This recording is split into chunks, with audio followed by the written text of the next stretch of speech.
স্থান মহাশ্মশানের ধারে একটি অশ্বত্থ গাছের নিচে ভোলার ঘুগনির দোকান। সময় গভীর রাত। ভোলার ঘুগনির দোকানটা দিনের বেলায় বন্ধই থাকে। তার আসল খদ্দেররা আসে রাতে, যখন চিতার আগুন জ্বলে আর চারপাশ নিঝুম হয়ে যায়। এই দেখুন, আজও তার খরিদ্দার হাজির, একজন লম্বা ছায়ামূর্তি পেতনি। তার নাম ছায়ামাসি, আর তার পাশেই বসে আছে বিশাল মুন্ডহীন ভূত কবন্ধ। কি গন্ধ তোর ঘুগনির ভোলা! এই গন্ধটা না পেলে তো আমাদের আত্মার শান্তিই হয় না। মনে হয় যেন মরণের সব কষ্ট দূর হয়ে গেল। ঘ্রাণম, পরম ঘ্রাণম। ভোলা, তোর ঘুগনির কি ঘ্রাণ! আমার নাসিকা না থাকলেও সর্বাঙ্গে আমি এই ঘুগনির ঘ্রাণ অনুভব করছি।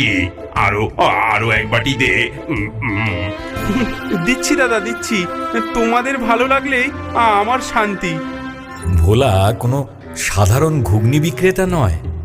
তার ঘুগনিতে এমন কোন জাদু আছে যা শুধু জীবিত নয়, মৃতদেরও আকর্ষণ করে।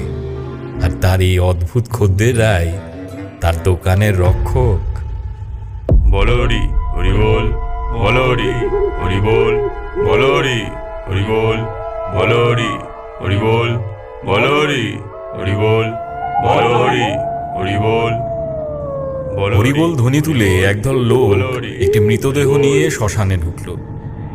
নিয়ম মতো তারা চিতার পাশে খাটিয়াটা নামিয়ে রেখে সৎকারের প্রস্তুতি নিতে লাগল। ঠিক তখনই ভোলার দোকান থেকে এক ঝলক সুন্দর ঘুগনির গন্ধ হাওয়ায় ভেসে এলো। খাটিয়ায় শোয়ানো বৃদ্ধের লাশটা হঠাৎ নড়ে উঠল। তার বন্ধ চোখ খুলল না ঠিকই, কিন্তু নাকটা ফুলে উঠল। এ কিসের গন্ধ! বহু যুগ এমন সুগন্ধ পাইনি। খিদে, বড্ড খিদে পেয়েছে। পরের মুহূর্তে এক ভয়ঙ্কর অথচ অদ্ভুত একটা ঘটনা ঘটল। বৃদ্ধের লাশ ধড়মড়িয়ে উঠে বসলো এবং টলতে টলতে ভোলার দোকানের দিকে হাঁটতে শুরু করলো। দাদু, দাদু তো উঠে পড়েছে! ভূত, ভূত, পালাও পালাও! নিমেষের মধ্যে সবাই যে যেদিকে পারলো দৌড়ে পালালো। মৃতদেহটা সোজা ভোলার দোকানে এসে দাঁড়ালো। ঘুগনি, ঘুগনি খাবো। বসো বসো দাদু, দিচ্ছি। ভোলা এক বাটি ঘুগনি এগিয়ে দিল। বৃদ্ধের লাশটা গোগ্রাসে সেটা খেয়ে ফেলল।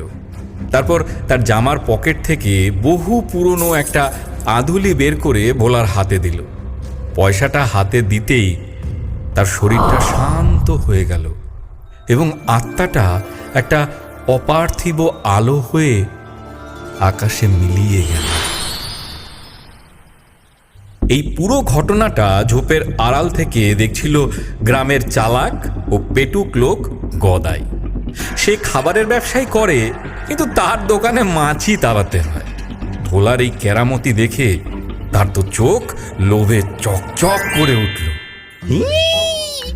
সর্বনাশ! এ তো শুধু ঘুগনি নয়, এ তো সোনা ফলানো গাছ। মরা মানুষ যদি ঘুগনি খেতে আসে তাহলে তো টাকার পাহাড় হয়ে যাবে। এই রেসিপি আমাকে জানতেই হবে। হ্যাঁ, জানতেই হবে। পরদিন রাতে গদাই সেজে গুজে ভোলার দোকানে এসে হাজির হলো। তার মুখে মধুর হাসি। ভোলা ভাই, কেমন আছো? তোমার ঘুগনির তো খুব নাম ডাক। আমি ভাবছিলাম কি তুমি আর আমি মিলে শহরে একটা বড় দোকান দিই। এই শ্মশানে আর কতদিন পড়ে থাকবে? আমরা লাখপতি হয়ে যাব। মাফ করো গদাইদা, আমার এই ঘুগনি ব্যবসার জন্য নয়, সেবার জন্য। বাবা শিখিয়েছিলেন এই ঘুগনি অতৃপ্ত আত্মাদের শান্তি দেয়। একে আমি টাকার লোভে বিক্রি করতে পারবো না। হ্যাঁ, সেবা? আরে বোকা, টাকার চেয়ে বড় সেবা আর কিছু আছে নাকি? হ্যাঁ, ভেবে দেখো, পরে কিন্তু পস্তাবে। ভোলা রাজি না হওয়াতে গদাই গেল রেগে। সে ঠিক করলো ভালো কথায় কাজ না হলে অন্য পথ ধরতে হবে। সেই রাতে গদাই ভোলার দোকানের দিকে এগোতে লাগলো। তার উদ্দেশ্য ভোলার সেই গোপন মশলার কৌটোটা চুরি করা। আজ আজ তোর সব মশলা আমার। কাল থেকে আমি বানাবো জ্যান্ত হওয়ার ঘুগনি। হ্যাঁ। কিন্তু সে জানতো না ভোলার দোকান রাতে ভূতেরা পাহারা দেয়। গদাই যেই না দোকানের কাছে পৌঁছেছে, ছায়ামাসি আর কবন্ধ তাকে দেখতে পেল। দেখ কবন্ধ, একটা লোভী মানুষ আমাদের ভোলার জিনিস চুরি করতে এসেছে। দাঁড়াও, আমি ওকে এমন ভয় দেখাবো যে ও আর কোনোদিনও এদিকে আসবে না। ছায়ামাসি তার মায়া বিস্তার করল। গদাই দেখল মাটি পুড়ে শত শত কঙ্কালের হাত বেরিয়ে এসেছে তার পা ধরার জন্য, এগিয়ে আসছে। ঠিক তখনই কবন্ধ তার পেছন থেকে এক ভয়ঙ্কর ঘরঘরে আওয়াজ করল।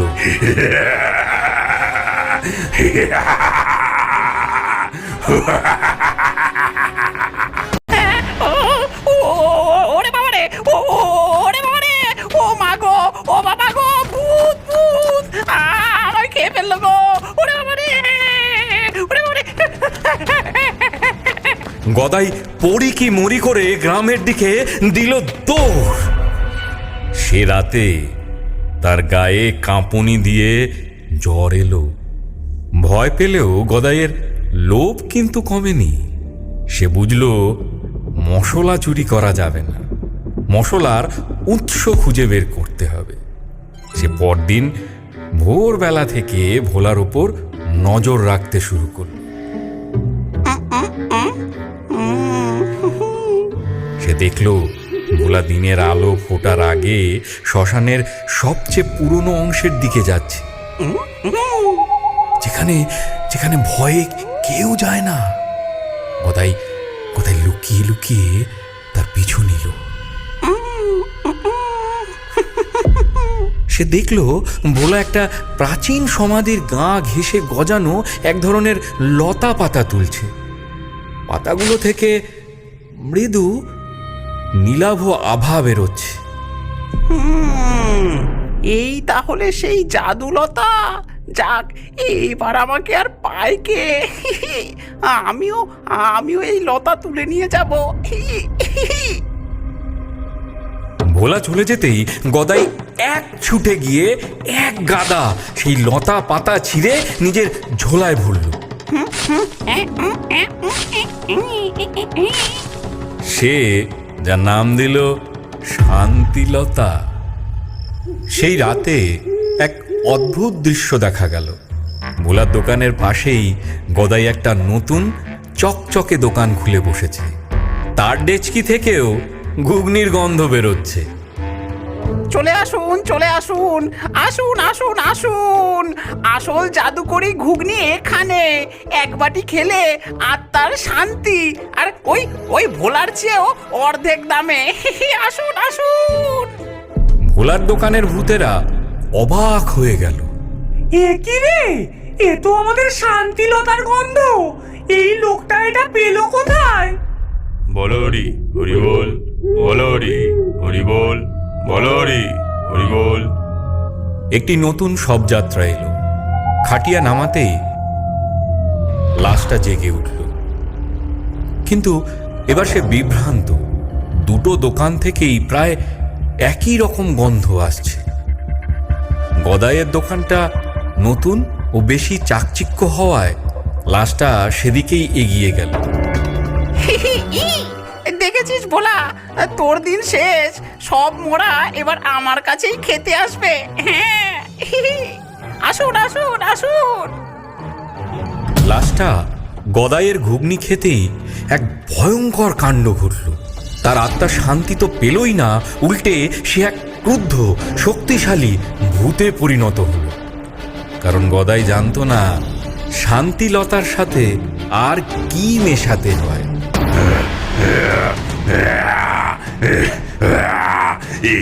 কি খাওয়ালি আমায়? আমার শরীর জ্বলছে। শান্তি শান্তি কোথায়? আমি শান্তি চাই, আমি শান্তি চাই। সেই নতুন ভূতটা গদাইকে তাড়া করল।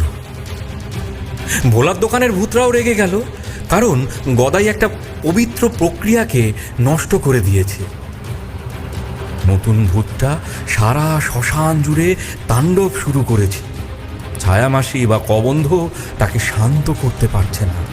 ভোলা, কিছু একটা কর। এই নতুন ভূতটাকে শান্ত করতে না পারলে ও আমাদের সবাইকে শেষ করে দেবে। আমি বুঝেছি গদাইদা কি ভুল করেছে। বাবা বলতেন শান্তিলতা আত্মার বাঁধন আলগা করে, কিন্তু পুরোপুরি ছিঁড়তে পারে না। তার জন্য লাগে মুক্তি ফলের রস, যা স্বাদে তীব্র টক। ভোলাই জানতো সেই গাছ কোথায়। সে দৌড়ে গিয়ে শ্মশানের এক কোণে থাকা একটা বুনো গাছ থেকে একটা ফল পেড়ে আনলো। তারপর দ্রুত একটা বাটিতে বিশেষ একটা ঘুগনি তৈরি করল, যাতে সে মুক্তি ফলের কয়েক ফোঁটা রস মিশিয়ে দিল। ভোলা সাহসে ভর করে সেই ক্রুদ্ধ ভূতটার সামনে গিয়ে দাঁড়াল। মুক্তি মুক্তি চাই। শান্তি শান্তি কোথায়? শান্ত হও, শান্ত হও। তোমার আসল খাবার এই আমার কাছে। ভূতটা ভোলার হাতের বাটি থেকে আসা তীব্র ও সঠিক গন্ধে আকৃষ্ট হল। সে এক ঝটকায় বাটিটা কেড়ে নিল এবং সবটা ঘুগনি খেয়ে ফেলল। খাওয়ার সাথে সাথে তার রাগী মুখটা শান্ত হয়ে গেল। সে ভোলার দিকে কৃতজ্ঞ দৃষ্টিতে তাকিয়ে ধীরে ধীরে বাতাসে মিলিয়ে গেল। সব শান্ত হওয়ার পর ভূতেরা গদাইকে ধরল। হ্যাঁ, তুই লোভের বসে একটা আত্মাকে কষ্ট দিয়েছিস, এর শাস্তি তোকে পেতেই হবে।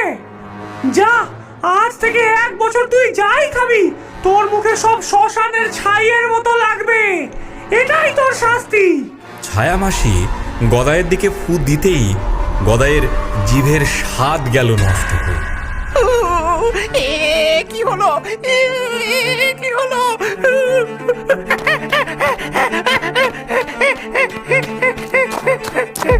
গদাই কাঁদতে কাঁদতে সেখান থেকে পালালো। ভোলা আগের মতোই তার দোকান চালাতে লাগলো। সে হয়তো গরিবই রইল, কিন্তু সে জানতো কিছু কাজ টাকা দিয়ে মাপা যায় না। তার কাছে অতৃপ্ত আত্মাদের শান্তি দেওয়াই ছিল সবচেয়ে বড় পুরস্কার।